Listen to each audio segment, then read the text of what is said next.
Pasok sa number 3 ang tuition increase. Hindi naman pala sky's the limit ang nakaambang pagtaas ng matrikula. Nakapako pala ito sa inflation rate. For more on the tuition issue, here's Andrea Bautista.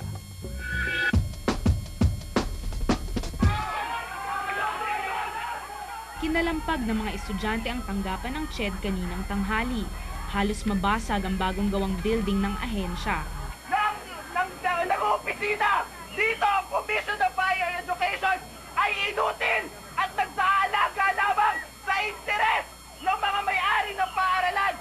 Mahigit 200 ang mga estudyanteng sumama dito sa rally para hindi na ma-increase ang tuition fee at ang sinisisi nila ang Commission on Higher Education.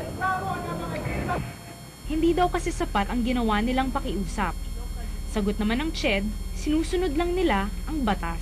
Ang problema kasi hanggang doon lang yung power ng CHED eh. Hindi niya pwedeng pigilan dahil sa batas. Mayroon ding karapatan yung mga paaralan. Ang karapatang ito ng mga private schools ay nakasaad sa Education Act of 1982. Tulad ng oil prices, deregulated din ang tuition. Malaya ang private schools na magtaas ng matrikula, basta't 70% ay mapupunta sa salary ng teacher. Pinapako lang ng CHED Memorandum 14 ang increase sa inflation rate. I-repeal ka agad o ibasura yung Education Act of 1982 na siyang sanhi ng deregulated environment sa edukasyon. Bukas ang deadline ng konsultasyon ng mga school administrators sa kanilang mga estudyante.